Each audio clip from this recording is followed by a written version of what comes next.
Palabras de vida del Gran Maestro. Capítulo 19. ¿Cómo se alcanza el perdón? Este capítulo está basado en Mateo 18, 21 al 35. Pedro había venido a Cristo con la pregunta: ¿cuántas veces perdonaré a mi hermano que pecare contra mí? ¿Hasta 7? Los rabinos limitaban a 3 las ofensas perdonables. Pedro, creyendo cumplir la enseñanza de Cristo, pensó extenderlas a 7, el número que significa la perfección. Pero Cristo enseñó que nunca debemos cansarnos de perdonar. No hasta 7, dijo él, más aún hasta 70 veces 7. Luego mostró el verdadero fundamento sobre el cual debe concederse el perdón y el peligro de albergar un espíritu no perdonador. En una parábola, narró el trato de un rey con los funcionarios que administraban los asuntos de su gobierno. Algunos de ellos recibían grandes sumas de dinero que pertenecían al Estado. Cuando el rey investigó la forma en la que habían administrado ese depósito, fue traído delante de él un hombre cuya cuenta mostraba que debía a su señor la inmensa suma de 10.000 talentos. No tenía nada con qué pagar, y de acuerdo con la costumbre, el rey ordenó que fuera vendido con todo lo que tenía para que se pudiera hacer el pago. Pero el hombre, aterrorizado, cayó a sus pies y le suplicó diciendo: «Señor, ten paciencia conmigo y yo te lo pagaré todo». El Señor, movido a misericordia de aquel siervo, lo soltó y le perdonó la deuda. Y saliendo aquel siervo, halló a uno de sus consiervos que le debía 100 denarios, y trabando de él le ahogaba diciendo: «Págame lo que me debes». Entonces su consiervo, postrándose a sus pies, le rogaba diciendo: «Ten paciencia conmigo, y yo te lo pagaré todo». Mas él no quiso, sino fue, y le echó en la cárcel hasta que pagase la deuda. Y viendo sus consiervos lo que pasaba, se entristecieron mucho, y viniendo declararon a su señor todo lo que había pasado. Entonces, llamándole su señor, le dice: «Siervo malvado, toda aquella deuda te perdoné porque me rogaste. ¿No te convenía también a ti tener misericordia de tu consiervo como también yo tuve misericordia de ti?» Entonces su señor enojado le entregó a los verdugos hasta que pagase todo lo que debía. Esta parábola presenta detalles que son necesarios para completar el cuadro, pero que no se aplican en su significado espiritual. No se debe desviar la atención hacia ellos. Se ilustran ciertas grandes verdades y a ellas debemos dedicar nuestro pensamiento. El perdón concedido por este rey representa un perdón divino de todo pecado. Cristo es representado por el rey que, movido a compasión, perdonó al siervo deudor. El hombre estaba bajo la condenación de la ley quebrantada. No podía salvarse a sí mismo y por esta razón Cristo vino a este mundo, revistió su divinidad con la humanidad y dio su vida, el justo por el injusto. Se dio a sí mismo por nuestros pecados y ofrece gratuitamente a toda alma el perdón comprado con su sangre. En Jehová hay misericordia y abundante redención con él. Esta es la base sobre la cual debemos tener compasión para con nuestros prójimos pecadores. Si Dios así nos ha amado, debemos también nosotros amarnos unos a otros. De gracia recibisteis, dice Cristo, dad de gracia. En la parábola se revocó la sentencia cuando el deudor pidió una prórroga con la promesa: «Ten paciencia conmigo y yo te lo pagaré todo». Toda la deuda fue cancelada y pronto se le dio una oportunidad de seguir el ejemplo del Señor que le había perdonado. Al salir se encontró con un consiervo que le debía una pequeña suma. Se le había perdonado 10.000 talentos y el deudor le debía 100 denarios. Pero el que había sido tratado tan misericordiosamente trató a su consiervo en una forma completamente distinta. Su deudor le hizo una súplica similar a la que él mismo había hecho al rey, pero sin un resultado semejante. El que tan recientemente había sido perdonado no fue compasivo ni misericordioso. Al tratar a su consiervo no ejerció la misericordia que le había sido mostrada. No hizo caso del pedido de que fuese paciente. El siervo ingrato no recordó sino la pequeña suma que se le debía. Demandó todo lo que pensaba que se le debía y aplicó una sentencia similar a aquella que había sido revocada tan generosamente en su caso. ¿Cuántos hoy en día manifiestan el mismo espíritu? Cuando el deudor suplicó misericordia a su señor, no comprendía verdaderamente la enormidad de su deuda. No se daba cuenta de su impotencia. Esperaba librarse. «Ten paciencia conmigo», dijo, «y yo te lo pagaré todo». Así también hay muchos que esperan merecer por sus propias obras el favor de Dios. No comprenden su impotencia. No aceptan la gracia de Dios como un don gratuito, sino que tratan de levantarse a sí mismos con su justicia propia. Su propio corazón no está quebrantado y humillado a causa del pecado, y son exigentes y no perdonan a otros. Sus propios pecados contra Dios, comparados con los pecados de sus hermanos contra ellos, son como 10.000 talentos comparados con 100 denarios, casi a razón de 1.000.000 por uno. Sin embargo, se atreven a no perdonar. En la parábola, el Señor hizo comparecer ante sí al despiadado deudor y le dijo: «Siervo malvado, toda aquella deuda te perdoné porque me rogaste. ¿No te convenía también a ti tener misericordia con tu consiervo, como también yo tuve misericordia de ti?»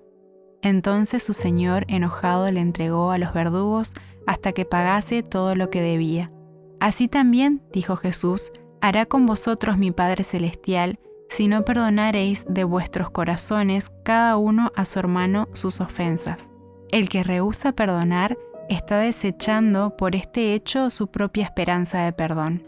Así también el espíritu de perdón hacia nuestros prójimos no disminuye la demanda de las obligaciones justas. En la oración que Jesús enseñó a sus discípulos dijo: «Perdónanos nuestras deudas como también nosotros perdonamos a nuestros deudores». Con esto no quiso decir que para que se nos perdonen nuestros pecados no debemos requerir las deudas justas de nuestros deudores.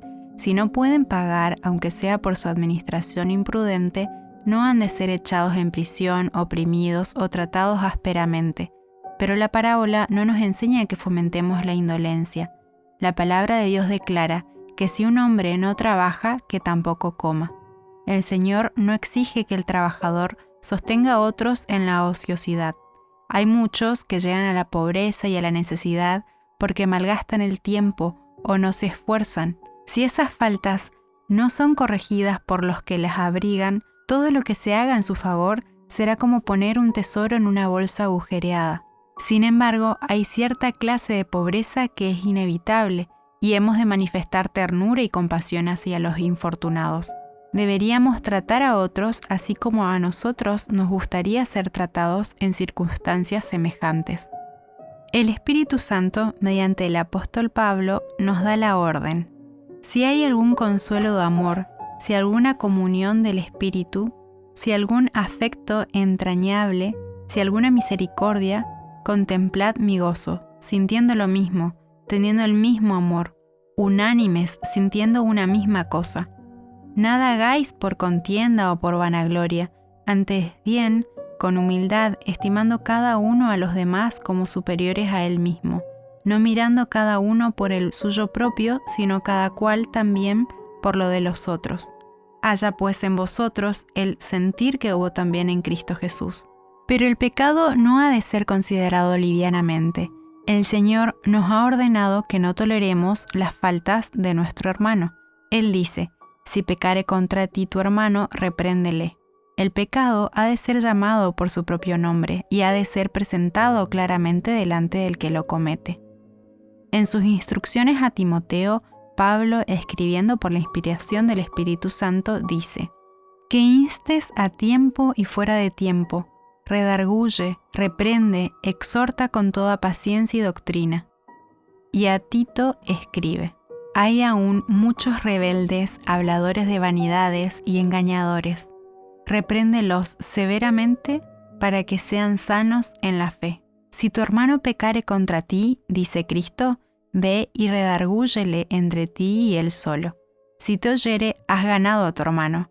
Mas si no oyere, toma aún contigo 1 o 2, para que en boca de 2 o 3 testigos conste toda palabra. Y si no oyere a ellos, dilo a la iglesia. Y si no oyere a la iglesia, tenle por gentil y publicano. Nuestro Señor enseña que las dificultades entre los cristianos deben arreglarse dentro de la iglesia. No debieran presentarse delante de los que no temen a Dios. Si un cristiano es maltratado por su hermano, no recurra a los incrédulos en un tribunal de justicia. Siga las instrucciones que ha dado Cristo. En vez de tratar de vengarse, trate de salvar a su hermano. Dios guardará los intereses de los que le aman y temen, y con confianza podemos encomendar nuestro caso a aquel que juzga rectamente. Con demasiada frecuencia, cuando se cometen faltas en forma repetida y el que las comete las confiesa, el perjudicado se cansa y piensa que ya ha perdonado lo suficiente. Pero el Salvador nos ha dicho claramente cómo debemos tratar al que yerra. Si pecare contra ti tu hermano, repréndele, y si se arrepintiere, perdónale. No lo apartes como indigno de tu confianza. Considérate a ti mismo, porque tú no seas también tentado. Si tus hermanos yerran, debes perdonarlos. Cuando vienen a ti confesando sus faltas, no debes decir, no creo que sean lo suficientemente humildes. No creo que sientan su confesión. ¿Qué derecho tienes para juzgarlos como si pudieras leer el corazón? La palabra de Dios dice, si se arrepintiere, perdónale, y si 7 veces al día pecare contra ti tu hermano, repréndele, y si se arrepintiere, perdónale, y no solo 7 veces, sino 70 veces 7, tan frecuentemente como Dios te perdona. Nosotros mismos debemos todo a la abundante gracia de Dios. La gracia en el pacto ordenó nuestra adopción. La gracia en el Salvador efectuó nuestra redención, nuestra regeneración y nuestra exaltación a ser coherederos con Cristo. Sea revelada esta gracia a otros. No demos al que yerra ocasión de desanimarse. No permitamos que haya una dureza farisaica que haga daño a nuestro hermano. No se levante en la mente o el corazón un amargo desprecio. No se manifieste en la voz un dejo de escarnio.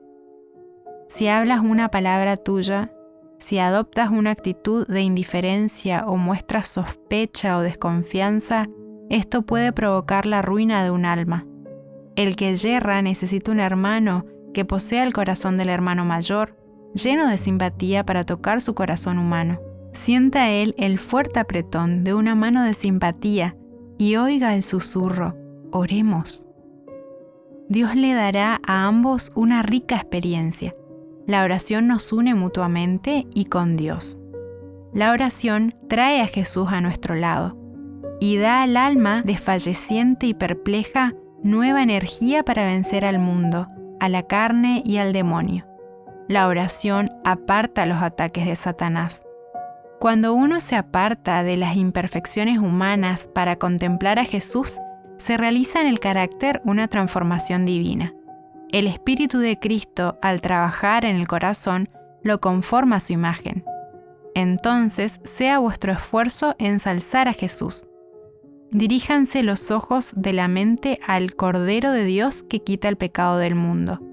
Y al ocuparos en esta obra, recordad que el que hubiere hecho convertir al pecador del error de su camino, salvará un alma de la muerte y cubrirá multitud de pecados. Mas, si no perdonareis a los hombres sus ofensas, tampoco vuestro Padre os perdonará vuestras ofensas.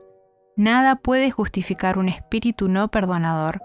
El que no es misericordioso hacia otros, muestra que él mismo no es participante de la gracia perdonadora de Dios. En el perdón de Dios, el corazón del que yerra se acerca al gran corazón de amor infinito. La corriente de compasión divina fluye al alma del pecador y de él hacia las almas de los demás. La ternura y la misericordia que Cristo ha revelado en su propia vida preciosa se verán en los que llegan a ser participantes de su gracia. Pero si alguno no tiene el Espíritu de Cristo, el tal no es de él. Está alejado de Dios, listo solamente para la separación eterna de él. Es verdad que él puede haber recibido perdón una vez, pero su espíritu falto de misericordia muestra que ahora rechaza el amor perdonador de Dios.